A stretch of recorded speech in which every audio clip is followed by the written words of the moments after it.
So this guy here has been making these, the head pieces. We call it igal.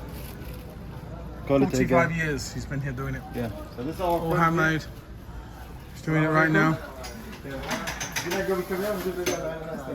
Assalamu alaikum. So he been doing that for over 42 years, 45 years. Everything in the shop you see he done. And that's how he do it, handmade. Yeah.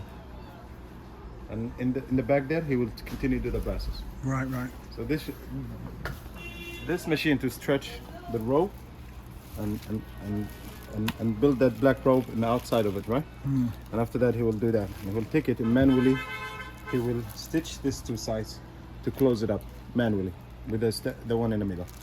Yeah. And the end of the end will comes back there.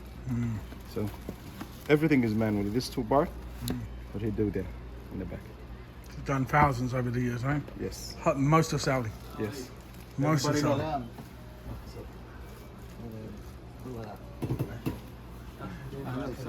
كيف حالك؟ ايش اخبارك؟ كيف حالك؟